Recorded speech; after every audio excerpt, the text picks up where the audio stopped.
Assalamualaikum warahmatullahi wabarakatuh. Selamat pagi, selamat beraktivitas kembali. Pada video kali ini saya akan menjelaskan materi tentang IP address dan jaringan komputer.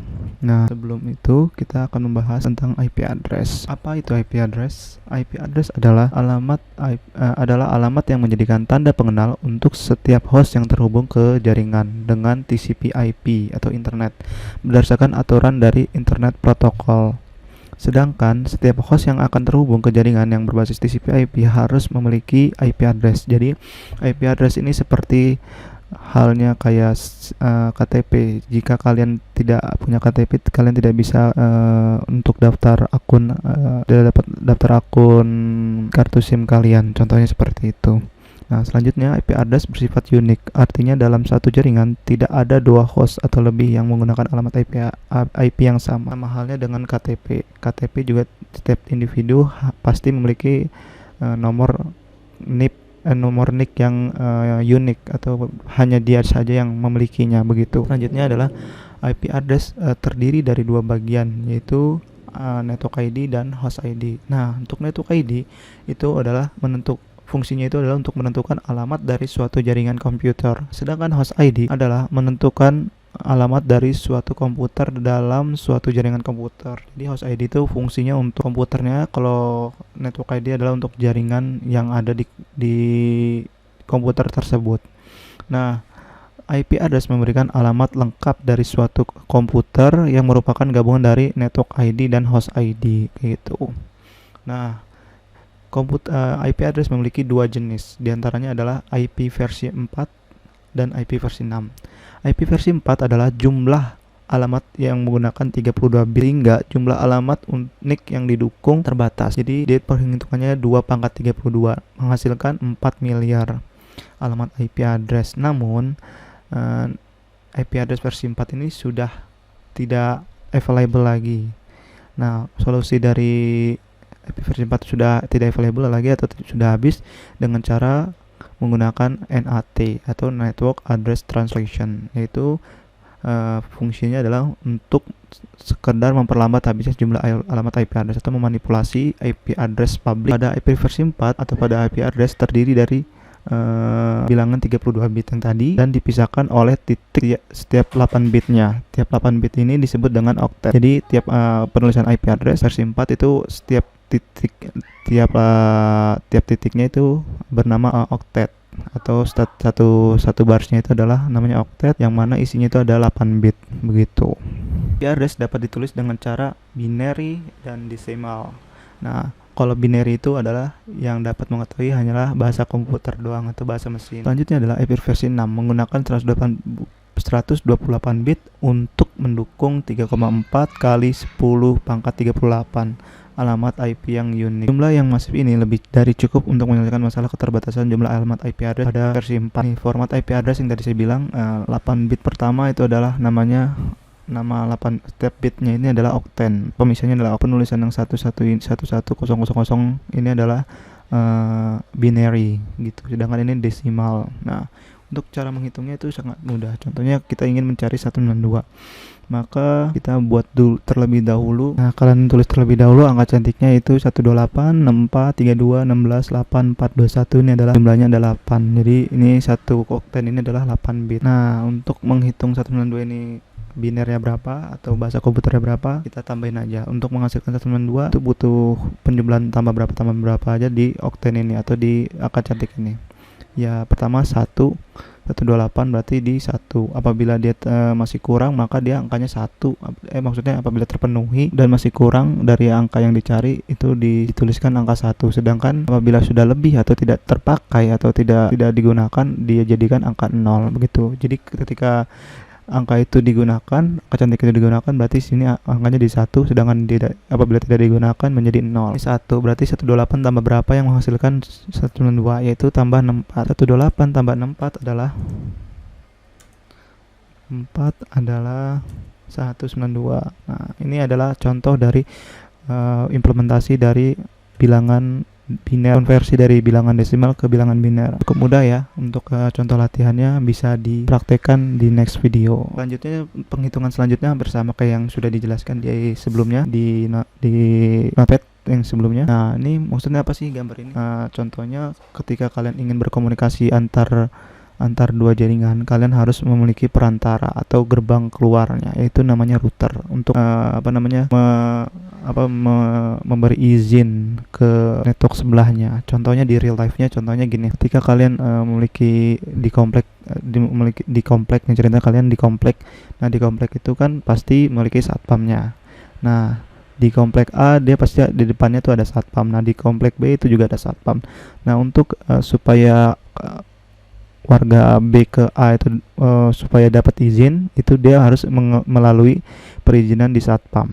Satpamnya ini satpam keseluruhan. Jadi ada perundingan antara satpam A, satpam komplek A dengan satpam komplek B kayak gitu. Apabila diizinkan, maka warga B bisa masuk ke komplek A. Begitu contoh implementasi di real life-nya. Terus selanjutnya adalah klasifikasi IP address. IP address versi 4 itu memiliki klasifikasi, ada 4 klasifikasi, ada kelas A, kelas B, dan kelas C. Nah, kelas A ini dia networknya itu dia sedikit, sedangkan untuk hostnya itu banyak, karena kelas A ini mementingkan jumlah host yang dapat dicakup daripada jaringannya. Cakupannya itu mulai dari angka range jaringan itu, network addressnya itu adalah 1.0, 1.0, 1.0.0.0 sampai 127.255.255.255 seperti yang ada di penjelasan di sini. Fungsi IP kelas A adalah digunakan pada jaringan yang berukuran sangat besar, yang pada tiap jaringannya terdapat sekitar 16 juta host per jaringan loh ya, per jaringan. IP kelas A dalam kehidupan sehari-hari sering digunakan untuk jaringan komputer internasional seperti gedung-gedung besar yang berbasis global, contohnya kayak Google. Nah, itu dia menggunakan PT Google itu menggunakan IP kelas A untuk mendistribusikan web server di tiap negaranya kayak gitu. Selanjutnya ada kelas B. Kelas B ini adalah range networknya itu ada dua, network pertama, bit pertama dan okten pertama dan okten kedua yang digunakan. Jadi fungsi dari kelas B ini adalah jaringan dengan ukuran sedang ke besar. Jadi dia kayak negara berkembang aja. Kalau yang kelas A itu negara maju, kalau yang kelas B itu adalah negara berkembang. Nah, negara berkembang ini atau network skalanya sedang ini adalah digunakan bisa digunakan jaringannya setengah di dua pertama itu, atau dua okten pertama itu adalah untuk jaringan, dua okten sebelum terakhir itu adalah alamat host kayak gitu.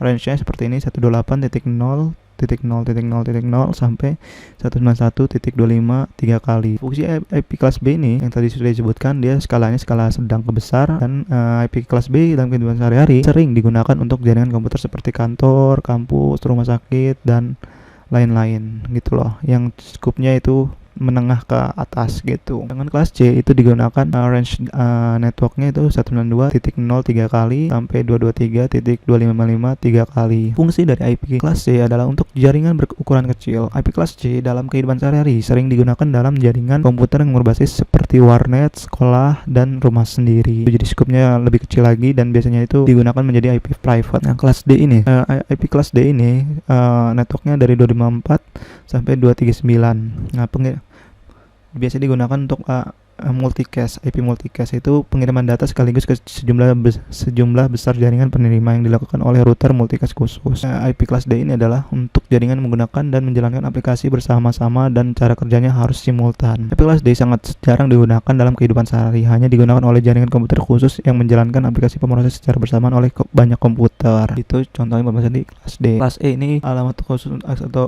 IP kelas E ini digunakan untuk IP eksperimen atau uji coba kayak gitu, pentest kayak gitu. Nah, skupnya itu dari 240 sampai 247. Nah, kelas B ini biasanya digunakan untuk reset, untuk pokoknya untuk uji coba jaringan lah gitu. Sedangkan selanjutnya adalah kategori IP address. IP address itu ada dua kategori, yang statik dan dynamic. Statik ini adalah IP address yang secara permanen dimiliki oleh sebuah mesin.